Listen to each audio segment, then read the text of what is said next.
السلام علیکم ناظرین، پروگرام عوامی مسائل کے ساتھ میں شاہد مصطفیٰ، میرے ساتھ سینئر صحافی تجزیہ کار عابد حسین صاحب۔ عابد حسین صاحب، الیکشن ہو گئے، حکومت بن گئی، اب کراچی میں جو لوٹ مار اور اندرون سندھ جو لوٹ مار ڈاکوؤں نے جو اغوا برائے تاوان شروع کیا ہوا ہے، اس کے بعد تو لگ ہی نہیں رہا کہ کوئی حکومت بھی ہے۔ ایم کیو ایم نے کل پریس کانفرنس کی، کہا کہ محلہ کمیٹی بنائے۔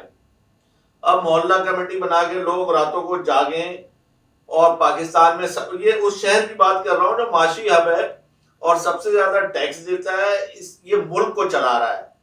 اس کو چلانے کے لیے حکومتی سطح پہ کوئی اقدام نہیں کیا جا رہا ہے۔ رمضان کا مہینہ ہے اور آپ یقین کریں کہ لوگ جو ہے کمانے نکلے ہیں، یا کچھ جن کے پاس ہے جمع پونجی، کچھ اللہ تعالیٰ نے دیا اپنے بچوں کی خواہش کے لیے نکلتے ہیں، بینکوں سے نکلتے ہیں، اگر کچھ لے کے لٹ جاتے ہیں، مارے جاتے ہیں۔ قتل و غارت گری عام ہو گئی ہے، یہ لگ نہیں رہا کہ یہاں کوئی حکومت ہے۔ تو آپ کیا سمجھ رہے ہیں کہ اس کے لیے کیا ہونا چاہیے؟ یہ جو تمام حکومتی جماعت آگے اب جو ہے حکومتی وہ احتجاج کر رہی ہے، اور کوئی چیز کنٹرول میں نہیں آ رہی ہے، رینجر اختیار مانگ رہی ہے، اختیار کیوں نہیں دے رہے؟ بسم اللہ الرحمن الرحیم۔ بہت شکریہ شاہد صاحب۔ دیکھیے، آپ نے ابھی ذکر کیا کہ لوگ لوٹ رہے ہیں اور شہری جو خاص طور پر عید کی تیاریوں کے لیے نکل رہے ہیں۔ میں تو اس میں تھوڑا سا اضافہ کر دوں کہ نہ صرف شہری لوٹ رہے ہیں، بلکہ پچھلے دنوں جو واقعات ہوئے کہ جو فیکٹریوں کے ملازمین سیلری لے کے نکلے، جو بعد میں تقسیم ہونی تھی مزدوروں میں، اور وہ کئی لاکھ روپے تھی، وہ بھی بیچارے لوٹے ہیں۔ تو آپ اندازہ لگائیں کہ اگر وہ جس فیکٹری کے مالکان نے وہ رقم منگوائی تھی سیلری تقسیم کرنے کے لیے، تنخواہیں ادا کرنے کے لیے، وہ پوری رقم بھی لٹ گئی ہے، اور پتہ نہیں ان کے اس کے بعد وہاں کیا ہوا ہوگا کہ وہاں پھر ان کو متبادل ذرائع سے تنخواہ ملی یا نہیں ملی۔ بہرحال یہ ایک المیہ ہے، اور آپ نے اس کا جو شہر کی منظر کشی کی ہے بالکل صحیح ہے کہ اس وقت حالات بہت خراب ہیں اور لوگ خوفزدہ ہیں، اور اس خوفزدہ ہونے کے باوجود لوگ ظاہر عید کا موقع ہے، لوگ نکلے ہوئے ہیں، شاپنگ کر رہے ہیں، بازار بھی بھرے ہوئے ہیں، اور اسی کا فائدہ یہ لوگ اٹھا رہے ہیں جو یہ ساری وارداتیں کر رہے ہیں۔ اور حکومت کا جہاں تک معاملہ ہے، تو حکومت جس طرح پہلے سیریس ہوا کرتی تھی، اتنا سیریس تو پہلے بھی کبھی نہیں ہوئی، لیکن جس طرح تھوڑا بہت ہو جایا کرتی تھی وہ بھی نہیں ہو رہی۔ اس دفعہ تو دیکھنے میں یہ آ رہا ہے کہ ایسا یہ لگ رہا ہے کہ بالکل حکومت نے ہاتھ پیر چھوڑے ہوئے ہیں، اور خود اس کی سمجھ میں نہیں آ رہا ہے کہ کیا کریں۔ جب ہمارے وزیر داخلہ اتنا مضحکہ خیز بیان دے دیں کہ اسٹریٹ کرائم اتنا ہے نہیں جتنا میڈیا اچھال رہا ہے، جس پر بعد میں فیصل سبزواری صاحب نے جو ہے ان کے بیان پر رد عمل بھی دیا اور کہا کہ انہوں نے غلط بات کی ہے، اور پھر ابھی کل جو پریس کانفرنس ہوئی ہے اس میں بھی آپ ہی کا ایک سوال تھا جس پر انہوں نے بڑی تفصیل کے ساتھ کہا کہ ہم اس کا نہ صرف احتجاج کریں گے بلکہ جو جس فورم پہ ہوگا وہ ہم کریں گے۔ مقامی پولیس نہ ہونے کی وجہ سے یہ ساری چیزیں جو ہے ہو رہی ہیں، نہ مقامی پولیس ہے نہ مقامی حکومت ہے لوگوں کی، سمجھے۔ ان کا ایم کیو ایم کا کہنا ہے کہ یہ ڈاکو جو ہیں دیہی ڈاکو ہیں، کچھ شہری ڈاکو ہیں، دو طرح کے ڈاکو ہیں۔ وہ شہری ڈاکوؤں سے متعلق ان کا جو تاثر پہلے بھی ہے، وہ براہ راست جو ہے ایک سیاسی جماعت کو، میں بھی اس کا نام نہیں لینا چاہتا، حکومتی جماعت کو وہ ڈاکو کہتے ہیں۔ بات یہ ہے کہ جب میں نے ان سے یہی سوال کیا کہ آپ لوگ اس طرح کی جب لینگویج سیاسی طور پہ ایک دوسرے کے لیے استعمال کریں گے تو مجھے یہ بتائیں کہ حل کیسے نکلے گا؟ آپ کسی حکومت کے یا حکومت کو سربراہ کو ڈاکو کہہ دیں، پھر انہی ڈاکوؤں کے پاس آپ ریکویسٹ جائیں کہ آپ امن قائم کریں، انہی ڈاکوؤں کو آپ ووٹ دے دیں، سمجھے۔ تو اس طرح کے جب آپ سیاست میں بات کریں گے تو کوئی مجھے نہیں لگ رہا کہ غیر سنجیدگی ہے، سنجیدگی کی کوئی بات نہیں۔ دیکھیے، سیاست میں ہمارے یہاں بڑا گمبھیر مسئلہ یہ ہو گیا ہے کہ لوگ سیاست میں ووٹ لینے کے لیے پتہ نہیں کیا کیا کہہ دیتے ہیں۔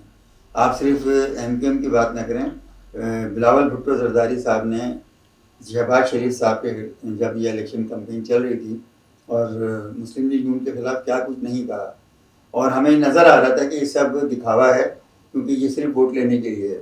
جب پی ڈی ایم کی حکومت میں آپ ساتھ بیٹھے ہوئے تھے اور وزیر خارجہ تھے تو اب بھی آپ ان کے ساتھ تھے۔ اس کے بعد جب ایک دور آیا کہ اب الیکشن کی تیاری کے لیے آپ کو وقت ملا تو آپ نے پورا جو ہے ملبہ پنجاب پر ڈال دیا اور مسلم لیگ نون پر ڈال دیا، اور اس کے بعد جیسے ہی نتائج آ گئے، جیسے بھی نتائج آئے سب کے سامنے ہیں، پھر اب اس کے بعد آپ لوگوں نے الائنس کیا، اور پھر ظاہر صدر صاحب جو ہیں وہ زرداری صاحب بن گئے. تو یہ کسی ایک پارٹی کا مسئلہ نہیں ہے.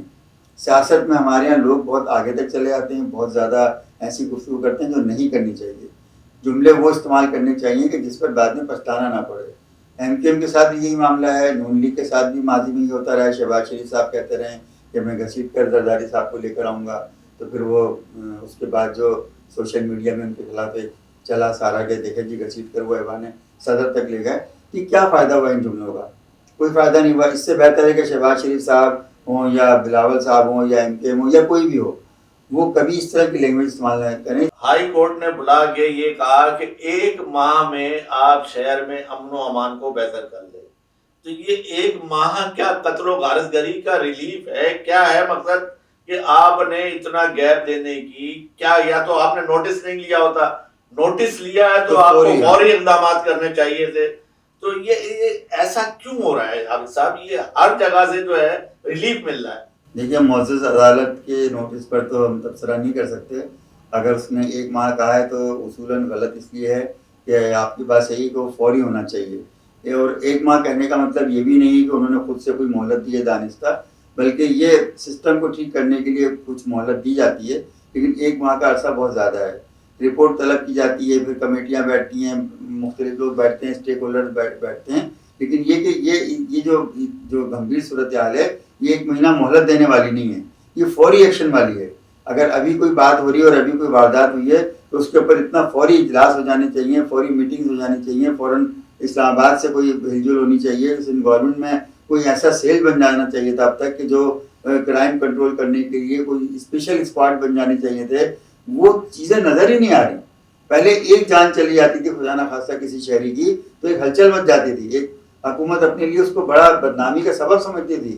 اب تو بڑے فخر سے کہا جا رہا ہے کہ اتنا کرائم نہیں, اتنا میڈیا میں شور مچایا جا رہا ہے.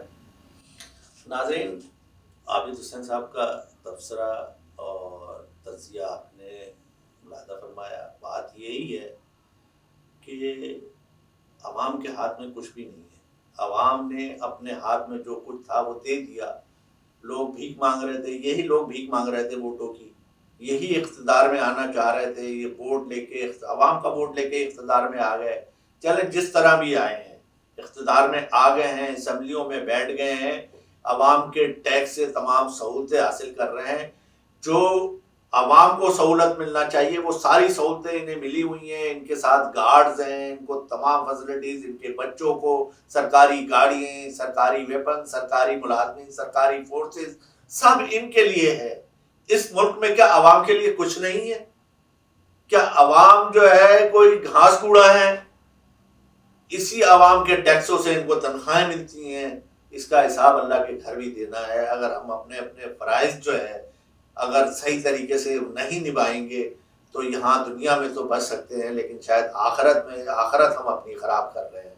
تو وہ لوگ جن کے پاس اختیار ہے, اقتدار ہے, اس رمضان کے مہینے میں اس سے بڑی بربریت اور ظلم و ستم نہیں ہوگا کہ گھروں میں جو ہے ماتم ہے, لاشیں پڑیں گے, لوگ رو رہے ہیں, سمجھے کوئی پوچھنے والا نہیں ہے. لوگ آ کے اپنی ویڈیوز بنوا کے تعزیت کر کے چلے جاتے ہیں, لیکن کچھ اقدامات نہیں ہوتے ہیں. کچھ کرنا ہوگا ایک اچھی قوم بننے کے لیے, ایک اچھا شہر اپنا بچانے کے لیے, ایک اپنا ملک بچانے کے لیے سب کو مل کے کام کرنا ہوگا. اور ہمیں رینجرز کو وہ اختیار دینے چاہیے, ہماری حکومت کو. رینجرز کے پاس ایک بڑا نیٹ ورک ہے, پورے ان کے پاس جو ہے ذرائع ہیں, ساری ہیں, سب کچھ ہے, لیکن حکومت بیچ میں رکاوٹ ہے. اس رکاوٹ کو ہٹا لینا چاہیے. اسی رینجر نے شہر میں ایسا ماحول پیدا کیا تھا کہ بیریئر ختم ہو گئے تھے اور سکون تھا. یہ ماحول کس نے خراب کیا؟ کس نے خراب کیا؟ انہی سب دیکھیں, ان ساری چیزوں خرابیوں پہ اگر ہم نظر ڈال کے ان چیزوں کو دیکھیں, مانیٹرنگ کریں اور حل نکالیں تو حل بھی نکل آئے گا اور چیزیں بہتر بھی ہو جائیں گی. بہت شکریہ عبد الحسین صاحب.